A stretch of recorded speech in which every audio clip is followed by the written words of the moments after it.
So I want you guys to imagine something for me. I want you guys to think about this. Imagine Jesus comes up to you and he asks you this question. Then he asks you, what do you want me to do for you? Now, I don't think we need to imagine too hard. I think Jesus actually does ask us this question, but there's different responses that we seem to have to it. It seems that when we have this question asked, when Jesus comes to us and asks, what do you want me to do for you? Our thoughts go to maybe circumstances that we want changed or things that we want to be different or anything along those lines. And this question that comes from Jesus instead turns to ourselves. Instead makes it all about ourselves. And so we have this question that is supposed to help us glorify Jesus, that we instead just kind of focus on our own needs. And I mean, it's all right. Jesus does care about our needs. I think that's really true. We see it constantly throughout the Bible. We see it constantly throughout life. But in this moment where Jesus asks us, what do you want me to do for you? It should always be focused on Christ. But what we see in this question, what we see instead of focusing on ourselves, we're actually called to focus on other people. We're called to serve other people. And we see this in the life of Jesus. I mean, think about it. We're working through this book of Mark that is about Jesus. It's the story of Jesus in one telling of it. We get 4 of them in the Bible. And what's going on is we get to see Jesus, and if anyone should be honored, if anyone should be lifted up, it's this man. This guy's remarkable. This guy does things that no one else can do. This guy speaks like no one else can. And this is the guy that should be lifted up by everyone. He should come to be lifted up. He should demand to be lifted up, and it'd be fine. But he comes and he says, I come to serve. And we get to see that Jesus is our example in the service. We're going to see 3 passages today. 3 different ways Jesus teaches us how to serve. 3 different ways Jesus is our example of service. Because make no mistake, we are called to serve other people. You see this will be in Mark chapter 10, starting in verse 35, which is on page 549 in the Bible that we passed out. 549. Mark chapter 10. Starting with verse 35. 35. We'll go back. Very good. So the first thing that we're going to see is Jesus is our example of service in his teaching. That is, when we look at the words Jesus tells us, we can see that we are called to serve, and we see this in 35. And James and John, the sons of Zebedee, came up to him and said to him, Teacher, we want you to do for us whatever we ask. And he said to them, what do you want me to do for you? And they said to him, grant us to sit, one at your right and one at your left, in your glory. Jesus said to them, you don't know what you're asking. Are you able to drink the cup that I drink, or be baptized with the baptism with which I'm baptized? And they said to him, we are able. And Jesus said, the cup that I drink, you will drink. And the baptism with which I'm baptized, you will be baptized. But to sit at my right hand or my left is not mine to grant, but for those who has been prepared. And when the 10 heard it, they became indignant at James and John. And Jesus called to him and said to them, you know that those who are considered rulers of the Gentiles lord it over them, and their great ones exercise authority over them, but it shall not be so.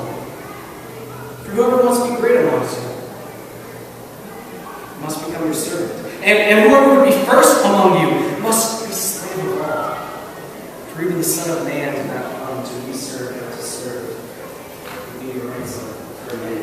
So we see Jesus teaching right here, and it is very clear that it's about service. And he asks this question, the one that I prefaced, the one that Jesus asks us, what do you want me to do for you?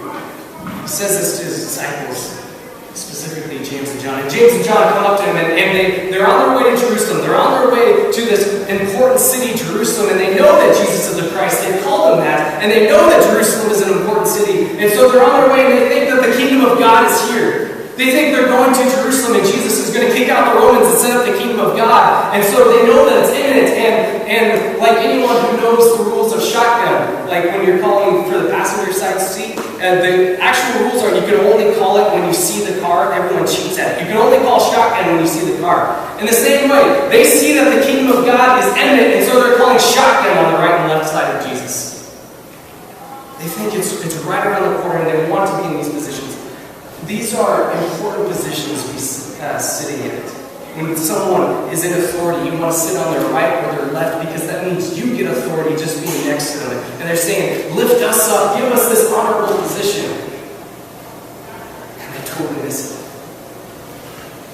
Later on, we'll see that the left side of Jesus is kind of given to God the Father. But, I mean, James, God the Father, they're rather similar, aren't they? They sit next to him, something like that. So they totally miss out on what the point is, though. They think that it's important to sit, to be honored, to be given this position of authority next to Jesus, and they miss out on the entire point. And Jesus says, you missed out on the entire point.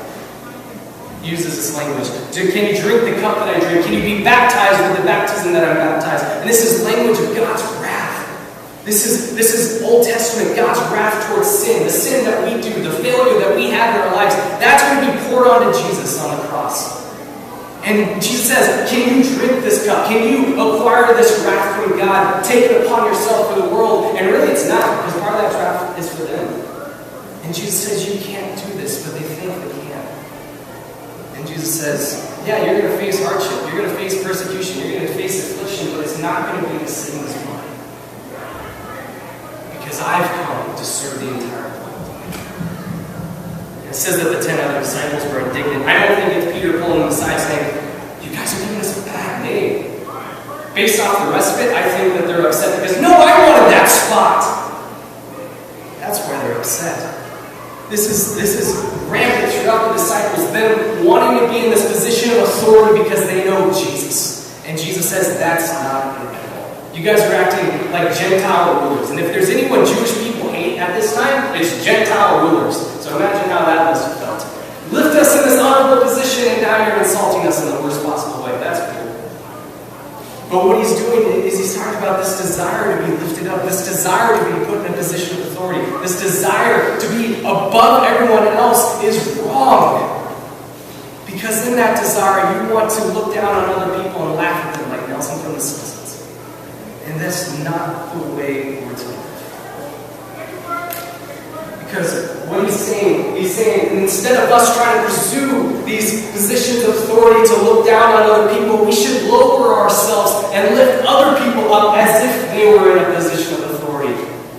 That's what we're called to do, based off of his example. And that beautiful verse in verse 45, the Son of Man did not come to be served, but to serve and be a ransom for many. Following Jesus' example of the service he's done in our life, we serve other people. Following Jesus' example of being God in heaven who lowered himself to lift us up, we follow his example. And Jesus teaches this in his teaching. We get to see 3 different ways that Jesus is going to teach us these things. The first one is his teaching, and it's important, especially in our culture, to learn from teaching. I mean, even think about what's going on right now. The genre of this public speaking that I'm doing right here is called a sermon. Now, in a sermon, someone bald and overly excited who prances around a stage, or someone tall and overly friendly who has a nickname D Money, or someone short and is a jerk and has an affinity for flat, I guess. They stand up in front and they ramble on about what the Bible means, and they get mad at you if you try to fall asleep. That's what a sermon is. And what we're trying to do in this thing is we're trying to look at what the Bible means and apply it to life today. And the way we do that primarily in a sermon, which I think is great. Sermons are Bible-based. They're called to do in the Bible, and it's one of my favorite things to do. In a sermon, we are speaking through words to a bunch of people. That's what we do. It's a style of teaching that we're used to. We do in the classrooms and all over the place. And so that's the style of teaching that we use for this. That's the style of teaching that Jesus uses for this as well. Now, we agree that there's different ways of learning, and that's why we don't just stick with sermons. We have core groups, we have one-on-one conversations, we have all kinds of cool stuff. But the style of teaching that we're looking from Jesus, the style of teaching that you're forced to listen to right now, is teaching. That's what Jesus does. And we see in the words of his teaching, we see in the words of his teaching that we're called to serve other people. Now, a question that might come out of this is, okay, so we're supposed to lower ourselves and lift other people up. So does this mean we shouldn't be pursuing positions of authority? I mean, this is problematic. Let's say, hypothetically, if someone had a parent who was running for political office or something like that. This could be problematic. So are we not supposed to pursue these positions of authority? And I say, no, that's not it at all. It's not pursuing the authority. It's the desire when we get there to lord it over people that Jesus is going against. Because can we serve people in a position of authority? Overwhelmingly, we should say yes. And sometimes we can serve more people that way. But the idea is this. Wherever we are, if we're in authority, if we're not in authority, whatever we're doing in our life, in every aspect of it, we lower ourselves and our mentality to lift other people up as if they were in a position of authority.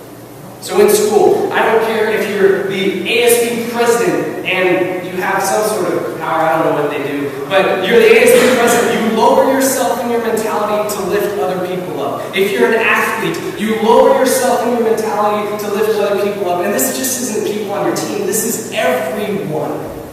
Everyone. If you're a person who hates extracurricular activities, which I sort of did, you lower yourself to lift everyone up. And we see this in Jesus' teaching. Secondly, we see this. Jesus shows our call to serve other people in his actions, in his healing. That is, when we see how Jesus treats other people, we realize that we're called to treat them the same. We see this in our next section. Verse 46. And they came to Jericho. And as he was leaving Jericho with his disciples, a great crowd, Bartimaeus, a blind beggar, the son of Timaeus, was sitting by the roadside. And when he heard that it was Jesus of Nazareth, he began to cry out and he said, "Jesus, son of David, have mercy on me." Many rebuked him, telling him to be silent, but he cried out all the more, "Son of David, have mercy on me." And Jesus stopped and said, "Call him." Then called the blind man, saying, "Take heart, get up, he's calling you." And he sprang up, and throwing off the cloak, he sprang up and came to Jesus. And Jesus said to him, "What do you want me to do for you?" The blind man said to him, "Rabbi, let me recover my sight." And Jesus said to him, "Go your way, your faith has made you well." And immediately he recovered his sight and followed him. So we see that this passage is connected to the last one in that wording. What do you want me to do for you? The idea is the same. Where we got to see Jesus talk about being a servant, here he is showing us an example of being a servant. Where this blind man who is ostracized, this blind man who is cast out in the society, is treated as if he's in a position of authority by Jesus. And we don't just assume that, we don't go to history books to see that. We see it right in this passage. Where this guy's sitting by the road and everyone's telling him to be quiet. Jesus is here. Jesus is here. Jesus is man of authority. You need to know your place and be quiet over here. But Jesus, he lowers himself to make this man in a position of authority. And Jesus teaches us that we are called to serve other people through his actions. The idea of this teaching through actions is I think like this. I am a huge fan of hockey. Hockey is that sport that's locked out right now by Greed, and many of you guys know about it. I love hockey, and one of the things that I could do is I could stand up here and try to describe one of the most important part about hockey is taking a shot. So I could stand up here and try to explain how to take a shot. I could explain that you hold the stick and you put it on the ice, and you actually pull back with this hand and push forward that hand. You try to bend the stick a little bit to get some torque to propel the puck. I could do a physics demonstration if I understood physics to try to explain what's going on. I could talk about how sticks are made. I could talk about the history of taking shots. I could do all this stuff, and it'd be really boring, actually. I'd be bored doing it. But I could explain all this, and you could walk away understanding what it is to take a hockey shot. But if you walked out on the ice and you were given a stick and you tried to take a shot, it would be horrible. It could go back in the opposite direction, like you're playing a meat bowl or something like that, which is fun to make it go in the opposite direction. So you can walk out there and you can take a shot, it would be horrible. And you can wonder, I heard this entire lecture, why am I not taking the shot right? It's because you haven't done it. You haven't developed muscle memory, you haven't put it into practice. Yeah, it's good to know what to do, But if you're not taking a hockey shot, you're not going to be able to take a hockey shot. It's this learning by doing that we hear about. And that's exactly what Jesus is doing here, where Jesus shows them what it means to serve in his actions. And we can see, by seeing his actions, that we are called to serve.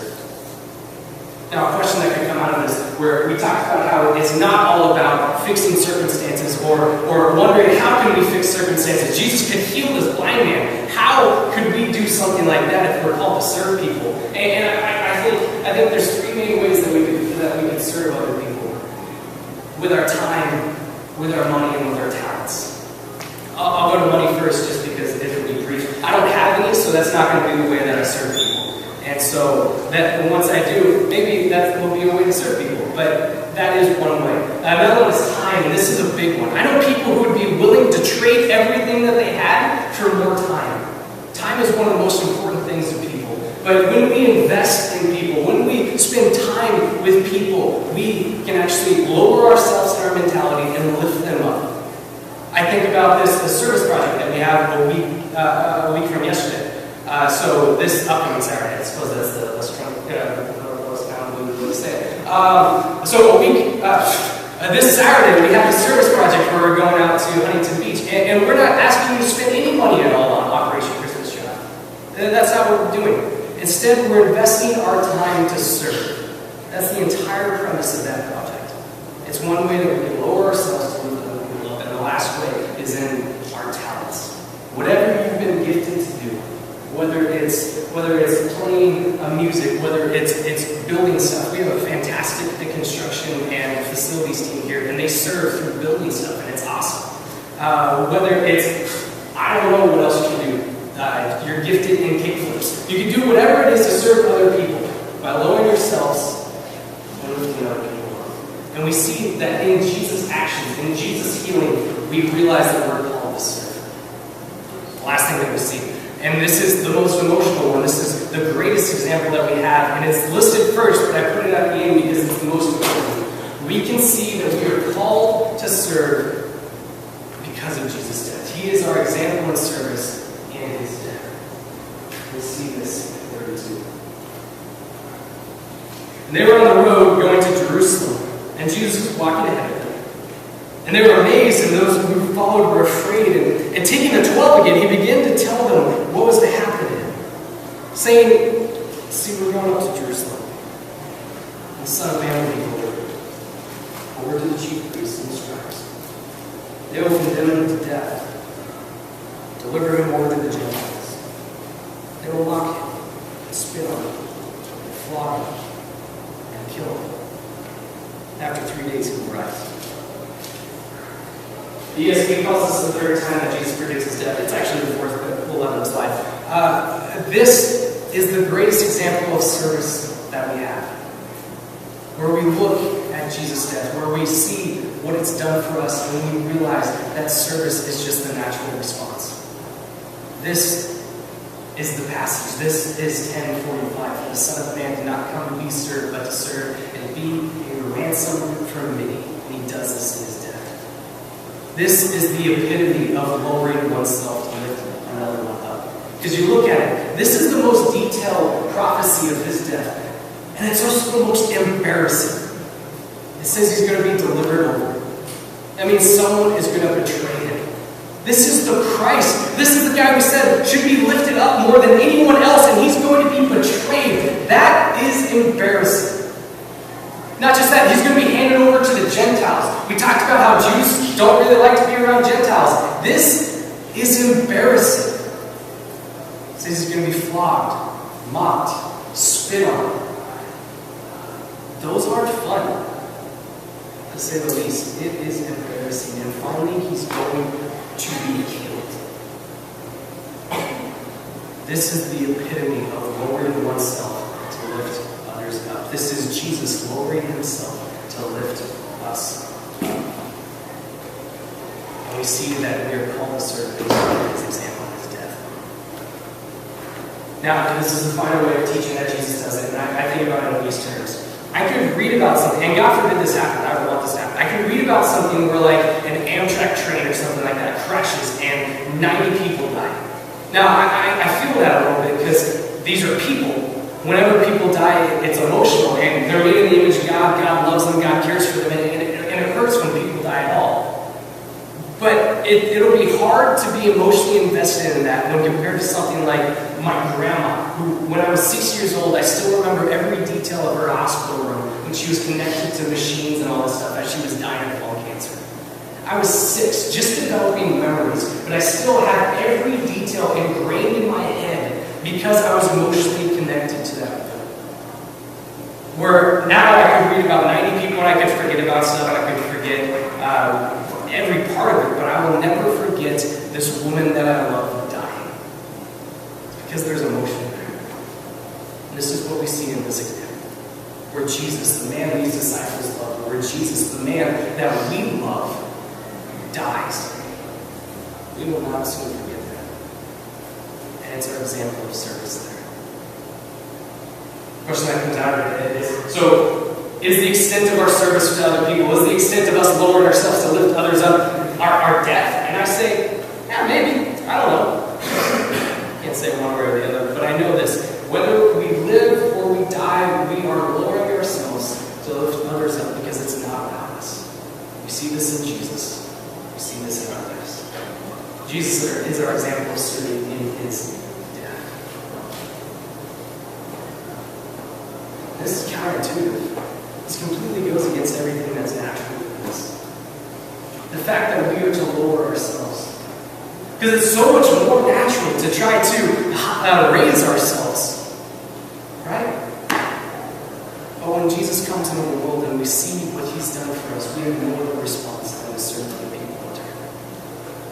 And so I think about people who don't follow Jesus. I think about people who don't know Jesus. And I really wonder why they're serving. I mean, I'm not going to complain. I like the fact that they do, but they have no reason to. Without Christ, they have no reason to think outside of themselves. But with Christ, we have seen the greatest act of service, and the natural response to it is to serve other people. We don't see it and we say, oh, I guess I'm obligated to serve other people. No, when we realize the extent of what Jesus has done to us, the extent of his lowering himself to raise us up, there is no other response than to do the same for other people. When we see the value in living the Christian life, when we see the importance of it, there's no other response than to serve other people. And to lower ourselves, to lift others up. Because inside of this pursuit of others, because of Christ, it is the pursuit of Christ. When Jesus came, he changed everything. Including this idea of how we view ourselves.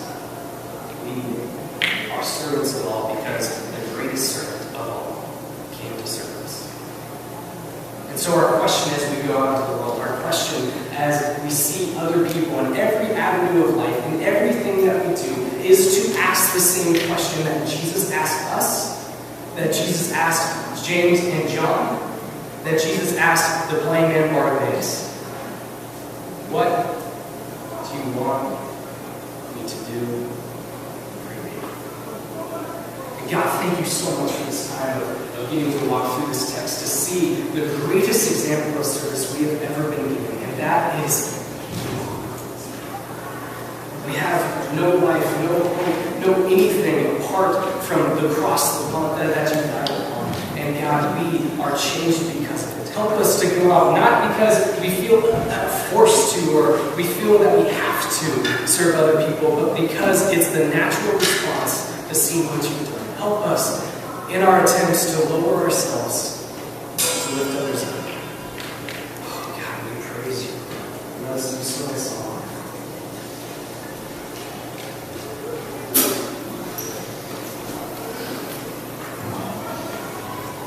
We're missing someone, so we're going to do it anyway.